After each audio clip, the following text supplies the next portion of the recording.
మీరు French fries, samosa లేదా స్నాక్స్తో తినే టమాటో కెచప్లో నిజంగా ఎంత టమాటా ఉంటుందో ఎప్పుడైనా ఆలోచించారా? టమాటో కెచప్ ప్రపంచంలో అత్యంత ఎక్కువగా ఉపయోగించే సాస్లలో ఒకటి. పిల్లలు దీనిని చాలా ఇష్టపడతారు. చాలా ఇళ్లలో భోజన టేబుల్పై కెచప్ బాటిల్ ఎప్పుడూ కనిపిస్తుంది. చాలామంది దీనిని టమాటా ఆధారిత ఆహారం కాబట్టి ఆరోగ్యకరమైనదిగా కూడా భావిస్తారు. కానీ ఇక్కడ ఒక ఆసక్తికరమైన ప్రశ్న ఉంది. కెచప్ అంటే నిజంగా టమాటాలేనా? టమాటో కెచప్ తయారీలో టమాటాలు ముఖ్యమైన పదార్థమే.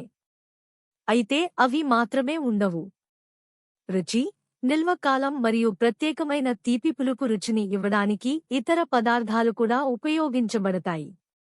అందుకే కెచప్ రుచి సాధారణ టమాటాతో పోలిస్తే పూర్తిగా భిన్నంగా ఉంటుంది. చాలామంది కెచప్ను కూరగాయలతో సమానంగా భావిస్తారు. కానీ వాస్తవానికి ఇది ఒక ప్రాసెస్ చేసిన ఉత్పత్తి. తయారీ ప్రక్రియలో అనేక దశలు ఉంటాయి. అందుకే ఇది తాజా టమాటా తినడంలా ఉండదు. మరో ముఖ్యమైన విషయం ఏమిటంటే, కొన్ని కెచప్ ఉత్పత్తుల్లో చక్కెర మరియు ఉప్పు కూడా ముఖ్యమైన పాత్ర పోషిస్తాయి. అందుకే లేబుల్స్ చదవడం చాలా అవసరం. చాలామంది ప్యాకెట్ ముందు భాగం మాత్రమే చూస్తారు. కానీ అసలు సమాచారం పదార్థాల జాబితా మరియు పోషక వివరాల్లో ఉంటుంది.